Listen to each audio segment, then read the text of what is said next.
My name is William Andersen, and I'm one of the participating artists in the exhibition Tears Shaped Like Watermelon Seeds.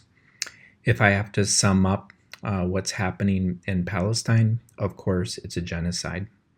I've been working in Kuwait in the Middle East for more than the last 15 and a half years, and my students, other faculty, the general people in Kuwait, of course, are on Palestine's side and are horrified by the genocide that's happening there.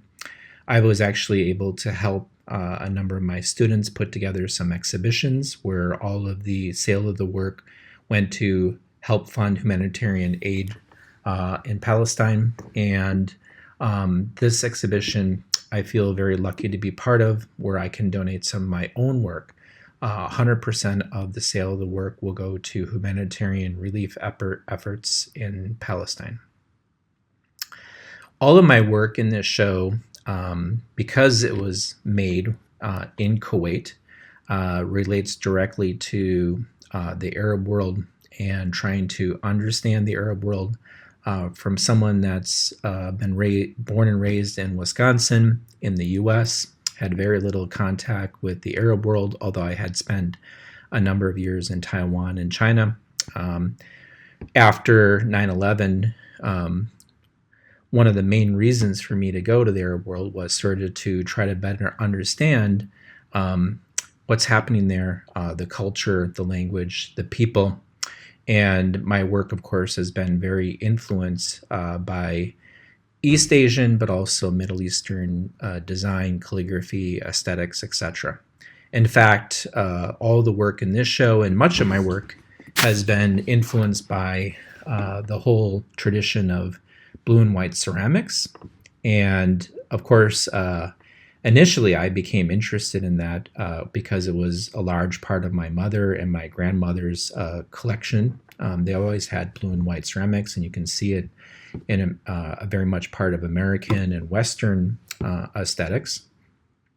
And I discovered that a lot of that influence was from something called chinoiserie, which was sort of a Western take on what they believed to be Asian aesthetics.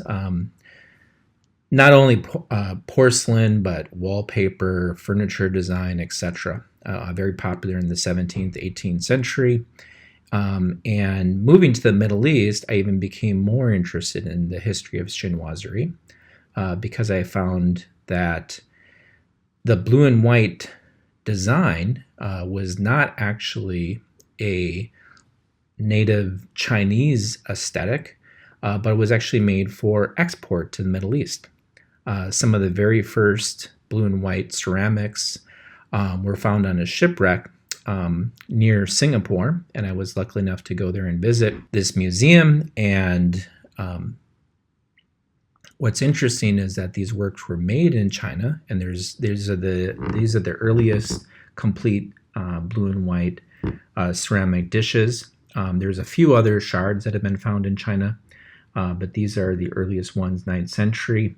But interesting, they were found on an Arab dhow, meaning an Arab ship that was likely made maybe in Oman, perhaps even in Kuwait, that part of the world.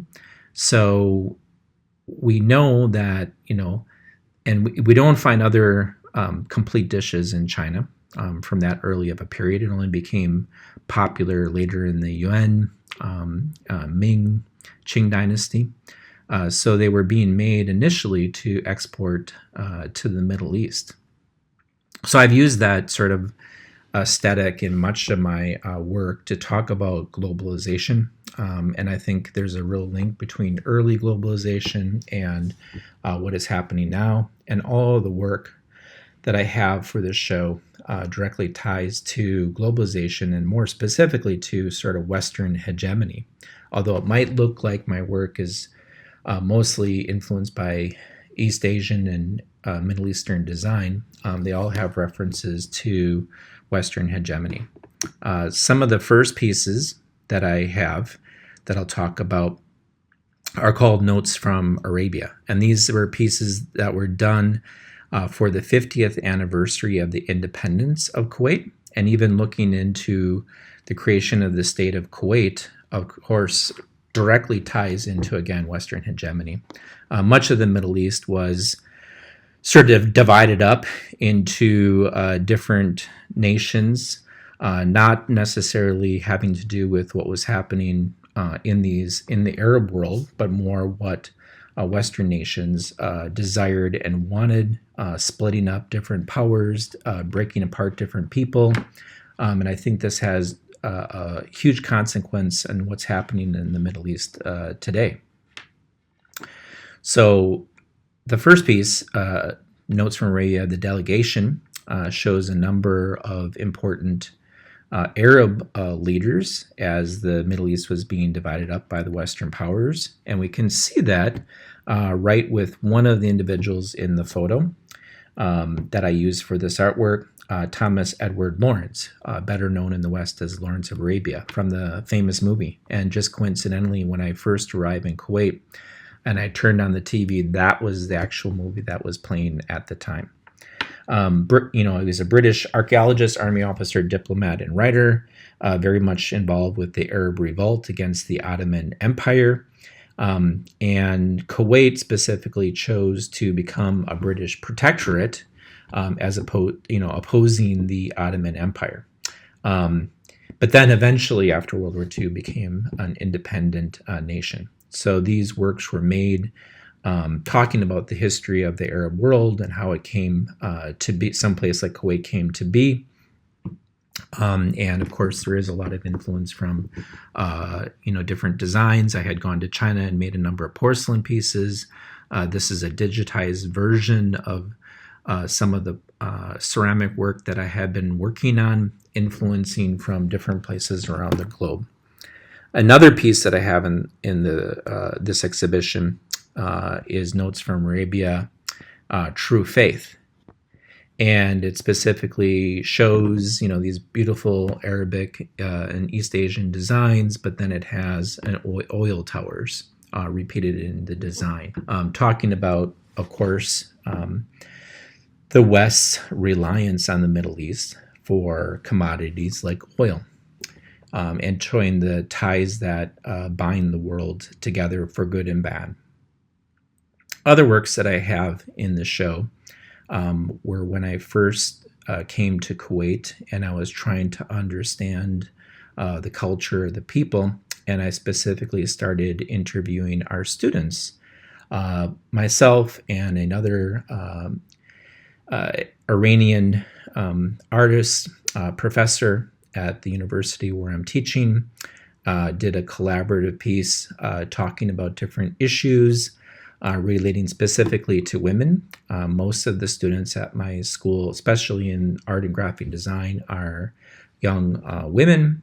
And the story goes that my school was started by one of the Kuwaiti princesses to help give sort of American education to young Kuwaiti women who typically were not allowed to travel abroad, where the young men were able to go to universities in the US and Europe, mostly to the UK.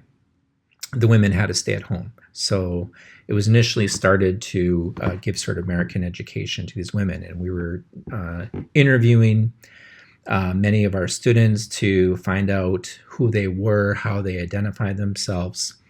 And repeatedly, when I asked them what they relate to, I was really surprised that it was mostly Western brands, big name brands. At the time the iPhone was new, so Apple products, Louis Vuitton, a big status symbol, but even things like McDonald's, Starbucks everywhere around the university.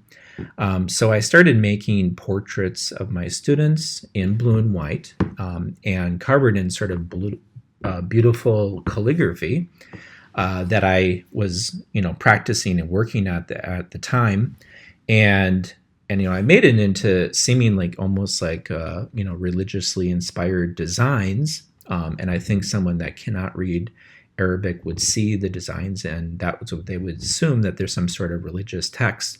But in fact, they're almost predominantly all Western brands. Haagen-Dazs, Apple computers, etc. Coincidentally, the works now, seeing them in the political situation that's happening in the moment, might have a very different effect. Where, at that time, I felt that it was very surprising to me to go to the Middle East, and we have many stereotypes of what that might be, but just seeing the dominance of Western cultures, right across from our school was, McDonald's, Burger King, Dunkin' Donuts, Starbucks, etc., KFC, where these are all the very companies that are now being boycotted in the Middle East, and billions of dollars are being lost. So they have, they definitely do talk about the relationship between the Middle East and the West, and specifically these huge multinational conglomerates that are now being boycotted because of the political situation. So the work, I think, has relevance to the political situation that's happening now. And as I mentioned, I just feel quite honored to be able to be allowed to be in this exhibition, and I hope the sale of my work can go to humanitarian causes to help the people of Gaza. Thank you, and thank you, Hawthorn Contemporary, for allowing me to be part of this exhibition.